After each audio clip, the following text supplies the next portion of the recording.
یہ نبی صلی اللہ علیہ وسلم کی شان میں گستاخیاں جو ہو رہی ہیں، یہ کوئی آج کا نیا کھیل تماشا نہیں ہے، بلکہ یہ ہمیشہ سے چلا آیا ہے۔ وجہ یہ ہے کہ اللہ تبارک و تعالیٰ نے نبی صلی اللہ علیہ وسلم کو جو مقام اور مرتبہ دیا ہے، ویسا مقام مرتبہ کسی کو حاصل نہیں ہو پایا اس دنیا کے اندر۔ اللہ رب العالمین نے فرمایا کہ وَرَفَعْنَا لَكَ ذِكْرَكَ، کہ اے نبی ہم نے آپ کے ذکر کو بہت بلند کر دیا ہے۔ اور نبی صلی اللہ علیہ وسلم کے حقوق کے تعلق سے مسلمانوں کو جو سکھایا گیا وہ اعلیٰ درجے کی تعلیم دی گئی۔ کہا گیا کہ النبی اولیٰ بالمؤمنین من انفسہم، کہ نبی مسلمانوں پر اپنی جان سے بھی زیادہ حق رکھتے ہیں۔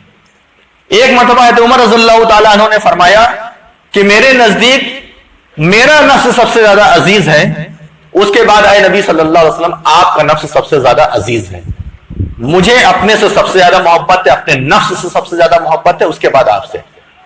تو نبی صلی اللہ علیہ وسلم نے فرمایا کہ ابھی تم مومن نہیں ہو۔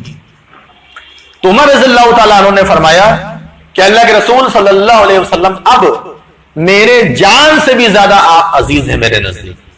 تو نبی صلی اللہ علیہ وسلم نے فرمایا کہ الان یا عمر، ہاں اب تمہارا ایمان مکمل ہے۔ لا یؤمن احدکم حتی اکون احب الیہ من والدہ وولدہ والناس اجمعین، تم میں سے کوئی بھی شخص اس وقت تک کامل ایمان والا نہیں ہو سکتا، مکمل ایمان والا نہیں ہو سکتا، جب تک کہ میں اس کے نزدیک اس کی اولاد، اس کے والد والدہ اور اسی طریقے سے تمام انسانوں میں سب سے زیادہ محبوب نہ ہو جاؤں۔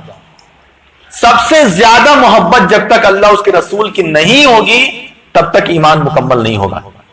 ایک جگہ فرمایا کہ احب الیکم من اللہ ورسولہ، بہت ساری چیزوں کا ذکر کرتے ہوئے فرمایا کہ تمہارے باپ، تمہارے دادا، تمہارے خاندان کے لوگ، تمہارا بزنس، تمہارا گھر، تمہارا مکان، تمہارے کنبے قبیلے ریلیشن کے لوگ، اگر یہ سب تمہیں اللہ سے زیادہ محبوب ہیں، اس کے رسول سے زیادہ محبوب ہیں، اور اسی طریقے سے اللہ کی راہ میں جہاد کرنے سے زیادہ محبوب ہیں، تو فَتَرَبَّصُوا حَتَّى يَأْتِيَ اللَّهُ بِأَمْرِهِ، انتظار کرو اللہ تبارک و تعالیٰ اپنا فیصلہ تمہارے اوپر لائے گا۔ ایک مسلمان کے اندر یہ محبت گھول کر کے اللہ رب العالمین نے فطری طور پر ڈال دی ہے۔